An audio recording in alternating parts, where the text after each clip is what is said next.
Okay, we are back, and I want to talk about something that this past week, a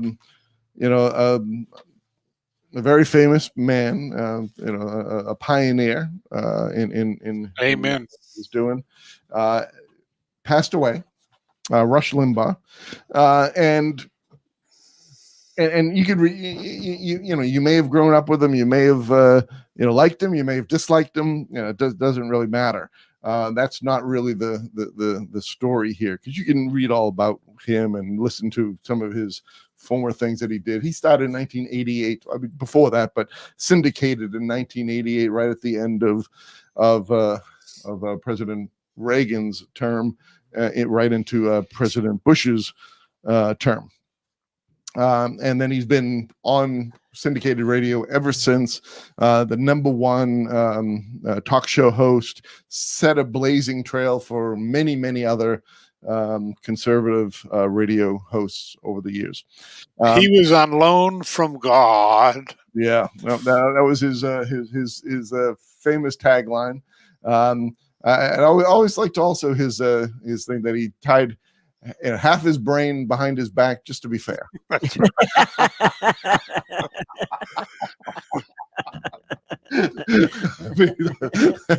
Those are great lines. I mean, he was very informative, very entertaining. I used to listen to him a lot in the early days, because I was a Reagan conservative. That's where my enlightenment came from. Interesting. It corresponded very, very much with my faith too. But with Reagan coming into office and then becoming a believer in Yeshua, Jesus at the time, and really dedicating my life to him, and then learning all about the different things. But one thing I wanted to just bring up, this is just something that's going to be fast, is that we posted it on our Facebook page, and we got a lot of wonderful comments. A lot of wonderful people just responded, but there were a few that responded, and some of them were believers, and one just kind of torched him about his salvation, his that you need to what was it? In order to be saved, you have to have a pastor. Who was his pastor? Yeah, who was his pastor? Jesus. Did he give it? Did he give his? I mean, what was his life like? The whole nine yards. So they really kind of torched it from a salvation standpoint. Now, we know the world does what the world does, which is ugly. We saw a ton of bitter, ugly comments, and I'm not even going to go into any of them, from the Twitter sphere and Facebook sphere and all that kind of stuff, on people that just were mean and nasty. Whether you like somebody or not, if you don't like them and you're gonna and you don't think highly of them, don't listen to them. Well, don't say anything, and don't listen to them. Just keep it to yourself. You know what I'm saying? But anyway, so I wanted to bring that up, salvation, because that's an interesting topic when you see. No way, Brian. Jeez, that's exactly wrong. That's totally that is wrong. So wrong, Brian. That is not his pastor. No way.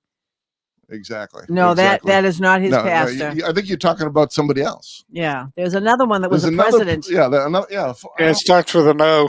I don't remember his name though. Oh no. Oh no! Valley of Ono. Remember the Valley of Ono? Not a good thing. No, Brian. I don't know where that's fake news. Yeah, fake news. Yeah, exactly. So his brothers are real strong. He's written some great books about the Word and about Yeshua, about Jesus. Great, David Limbaugh. Yeah, Limbaugh. Yeah. So anyway, that's my question. Is can we judge somebody's salvation? Some people are outward about it. Some people, are inward about their belief. I saw an article by Joel Rosenberg. Do you know Joel Rosenberg?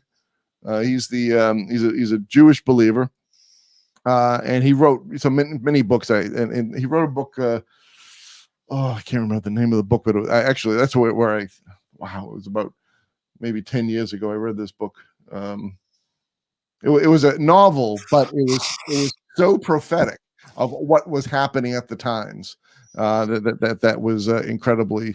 I think it was prophesying a lot of things that were going to happen with an Obama administration coming in, and it was like it was kind of like the Harbinger book, was a story, it was a novel, but yet there was a ton of truth in it, and in this case there was a lot of prophecy that he wasn't even planning on. He just, it just happened that way. The father, did that, and so he became a very good friend of Rush Limbaugh, and actually Rush was the one who actually helped him with his first book in terms of getting the sales out, because Rush read it, loved it.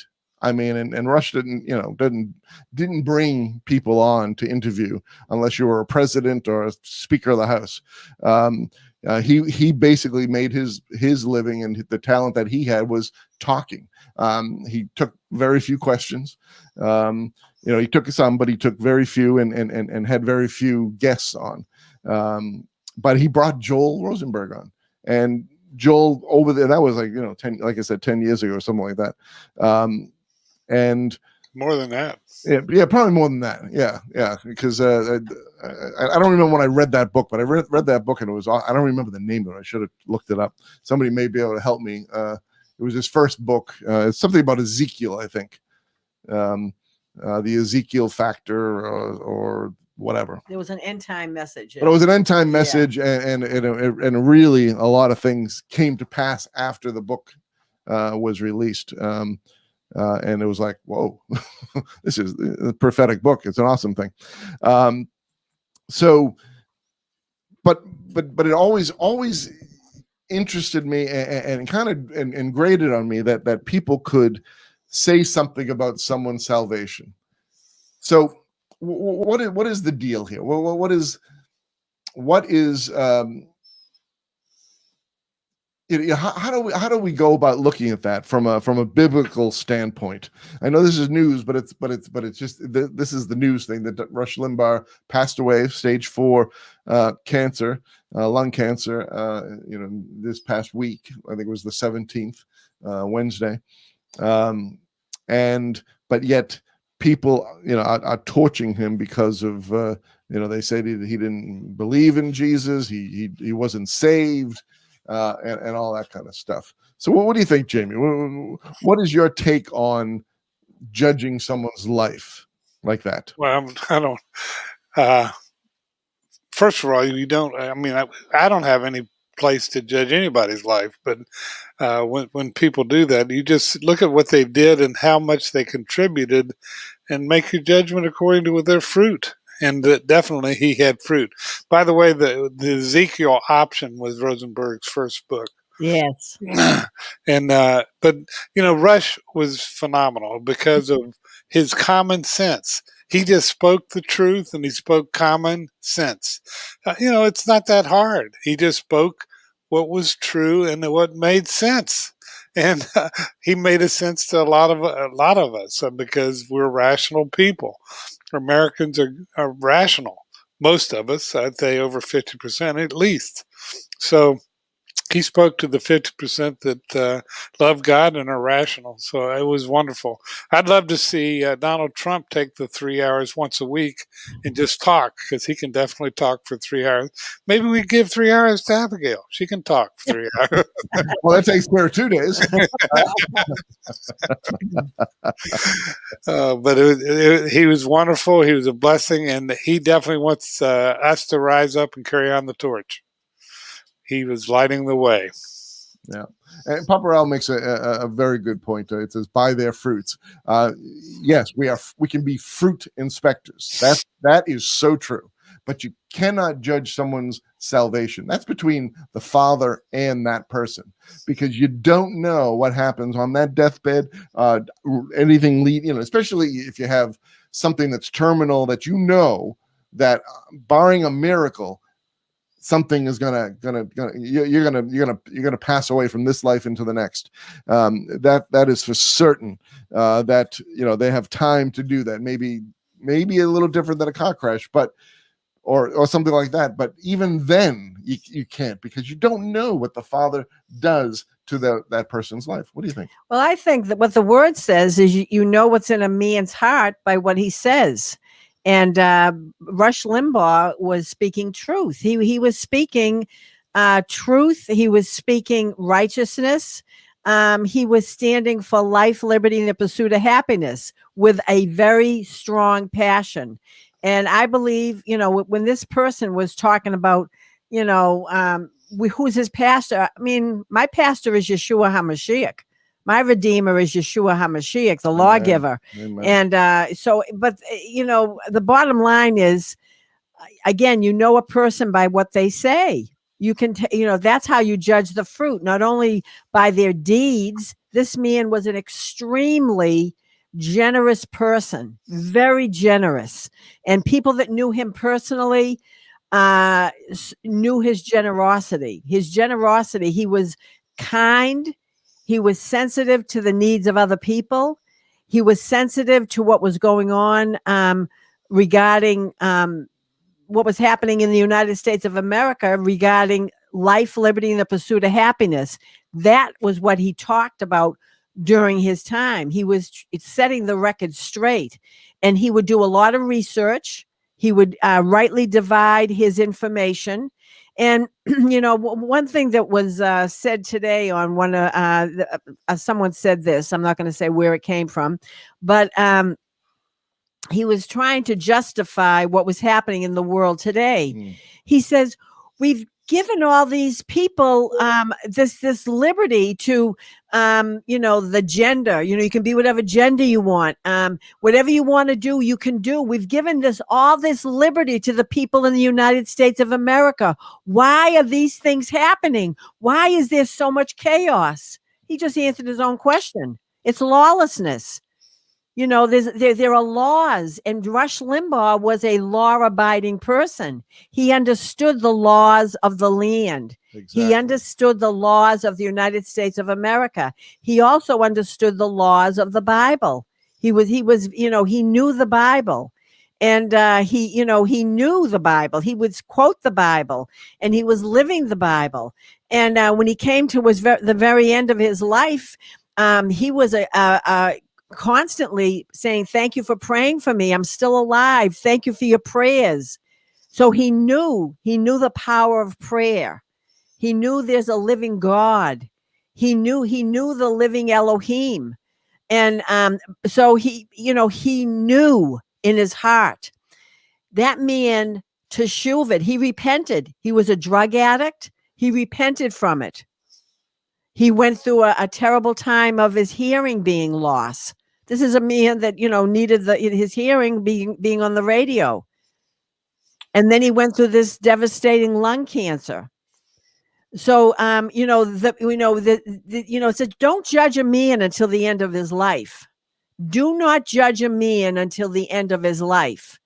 So there is the mercy of the Father that says, we're going to, people live. I've made mistakes. I venture to guess, if I said, raise your hands if you've made any mistakes in life. If you've sinned, raise your hands. I'm the only one that raises my hand. Wow. We've all fallen short of the glory of God. That's what the Bible said. All have sinned and come short of the glory of God. It started with Adam and Eve. And because of them, they're our parents. So we have to redeem the time and be restored back to the ancient paths, be restored back to the Bible. Rush Limbaugh was another example of restoration, being restored. Every part of his life was restoration. And here he was, this voice, 3 hours every day, 3 hours. But he did his due diligence. And he filled the airwaves with truth. And he confronted darkness. He wasn't afraid to confront darkness. And guess what? The darkness didn't like it. The darkness didn't like it when he confronted them.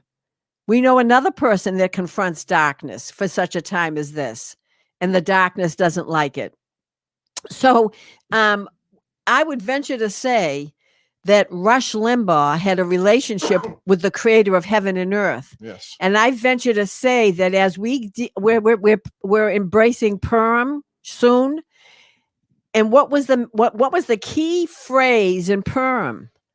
When Mordecai approached Queen Esther, how do you know you don't live for such a time as this? To preserve life. And I believe that Rush Limbaugh knew, I have a window of time to be a preserver of life, to be a voice of righteousness. And I'm going to use 3 hours. Coincidence? 3? In the Hebraic number system, 3 always points to Messiah. 3 hours he had of bringing forth truth and confronting darkness, but always ending with, this is the truth. This is what we have to do. Do something with your life. And he would say that I'm doing something with my life. In spite of the fact that I went through a period of being a drug addict, he was transparent. In spite of the fact that I have a hearing disability, I'm overcoming it. In spite of the fact that now I've been diagnosed with lung cancer, I'm still making a difference in people's lives. And that's the message for all of us. We all can make a difference. We may not have 3 hours on the radio, but I guarantee that you will meet people that none of us will meet. And you can bring forth truth and dispel the darkness in their lives by what you say. Amen and amen. Salvation is of the Lord, and we just so appreciative of that. And our relationship with him is very, very, very important. And according to Joel Rosenberg, Rush had a relationship with Yeshua. He also. did. I have no doubt. And that's a beautiful thing. I mean, but again, whether we know it or not, Well, all the people that he knew personally, Mark Levin, he knew he was a man of God by his fruit again. Yes. So didn't Sean Hannity. So didn't President Trump. So didn't all the people that had accolades for Rush Limbaugh. These were people that have discernment. You know a person by their actions. Your action speaks louder than words. Exactly. We are richly blessed to bring you what we believe is the fullest, most diverse, yet up-to-date progressive teachings, discussion, and prayer programming you can find anywhere on this planet. Be sure to take the tour of the MessianicLambRadio.com website. I'm Susan Hoogie, thanking you for joining us on the Messianic Lamb Video Network.